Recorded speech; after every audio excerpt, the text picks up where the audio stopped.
कार्यक्रमाचे अध्यक्ष आमचे मित्र श्रीयुत रामसेठ ठाकूरजी, ज्यांचा आज सत्कार आहे,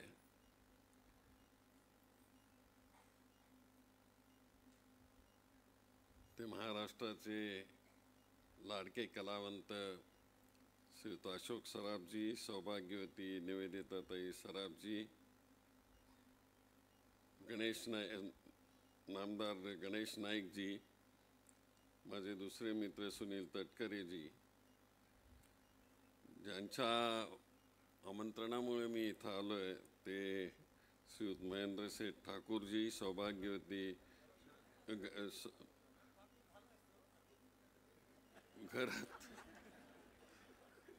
घरात सौभाग्यवती शुभांगीताई घरतजी, संस्थेचे सर्व पदाधिकारी.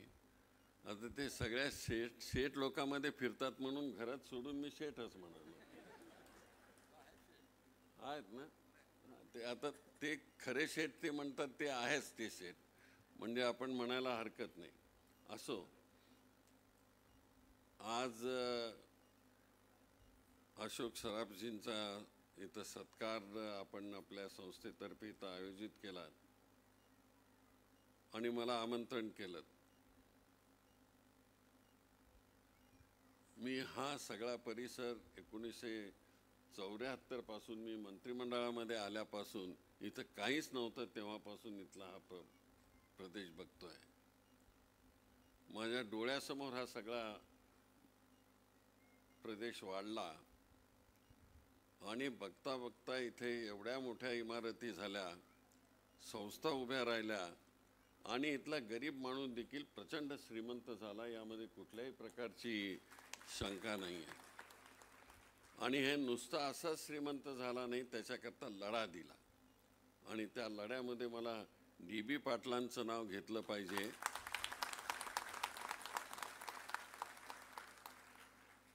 की मी मंत्रिमंडळामध्ये होतो त्यावेळेस आणखी काही दुसरे 2 पाटील होते, तेही लढ्यामध्ये ह्या होते, पण सगळ्यात 12.5% वेळेच्या परिस्थिती होती आणि गोळीबार झाला, त्यावेळेस दिवा पाटलांच्या सारख्या माणसाने मुख्यमंत्र्यावर देखील आरोप करत त्या ठिकाणी आपला प्रश्न मांडून ठेवला. त्यामुळे इथल्या भूमिपुत्रांना आज जे सगळे हे दिवस दिसत आहेत, ज्या सगळ्यांनी इथं मदत केली त्यांना सगळ्या अभिवादन तुम्ही केलं पाहिजे. आम्ही तर करतोच. तर अशा ह्या कष्टातून उभी राहिलेल्या भूमिपुत्रांच्या वतीनं आमच्या मामांचा सत्कार होतोय. मामा म्हणजे महाराष्ट्राचं हृदय आहे. ते हसवतात, कधी कधी नेहमी हसवत असतात, पण कधी कधी रडवतात इथे. आत्ता आजच टेलिव्हिजनवर एक पिक्चर लागला होता, हसवा फसवी.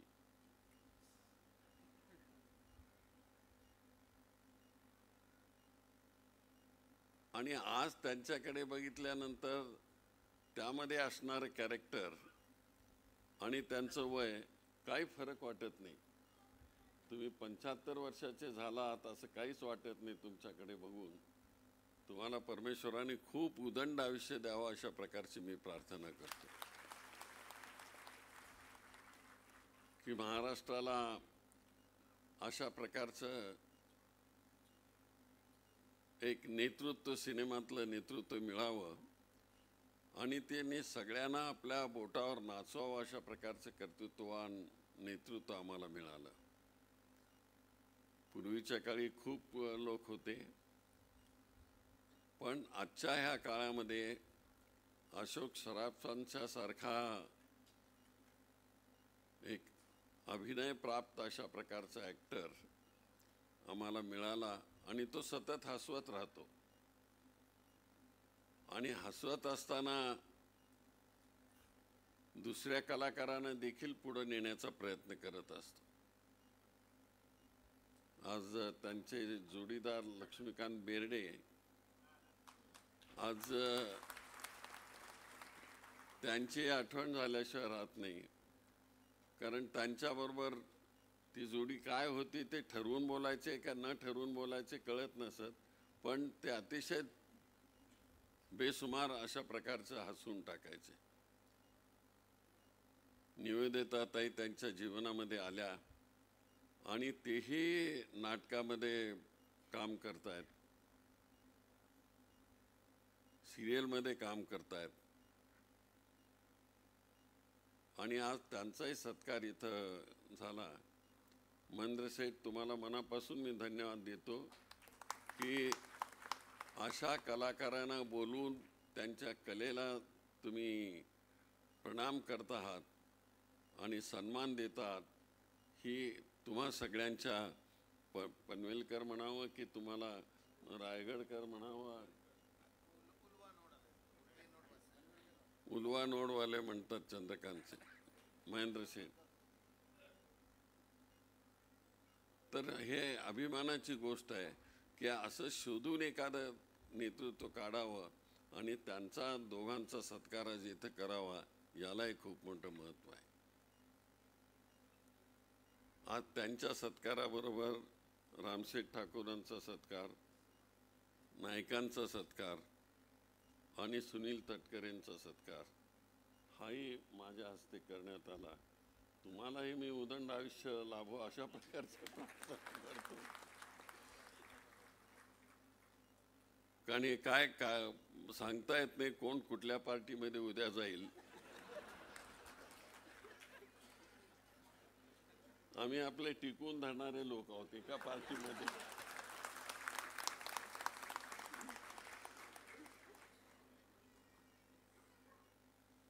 आमच्याही आयुष्यामध्ये वेळ आली, पण जमलं नाही ते आम्हाला.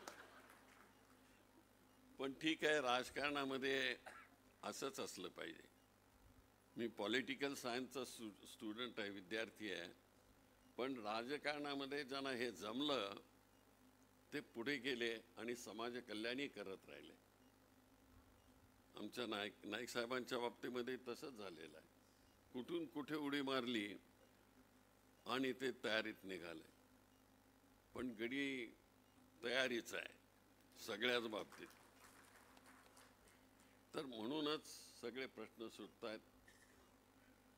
रामशेठ ठाकूर, मला आठवतं एक मतानी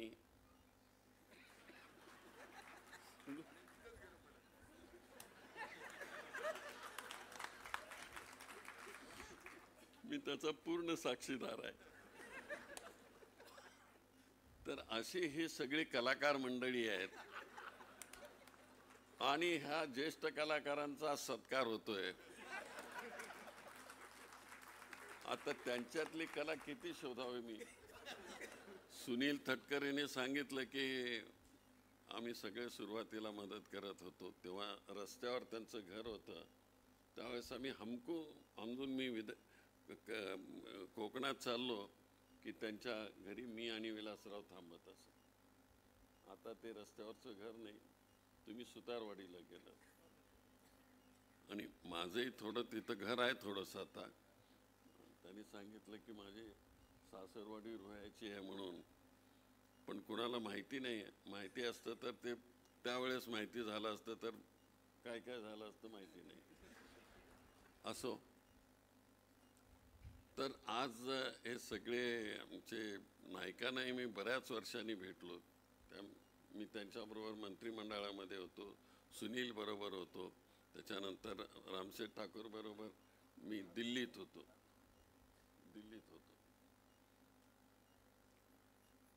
पण ह्या सगळ्यांना बरोबर ठेवण्याची वृत्ती महेंद्र शेठ, माझी मुलगी आणि प्रणिती शिंदे महेंद्र शेठच्या बरोबर असते.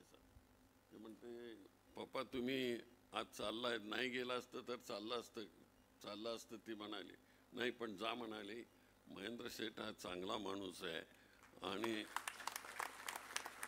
चांगल्या माणसाच्या कार्यक्रमाला जाणं हे आम्हा सगळ्यांचं राजकीय माणसाचं कर्तव्य असतं. तर महेंद्र शेठ, तुम्ही थोडेसे मागे राहिलेला आहात, त्या ह्या सगळ्यांच्या बरोबर येण्याकरता ह्या सगळ्यांची मदत घेऊन तुम्ही एकदा, मी क्वेश्चन मार्क करतो,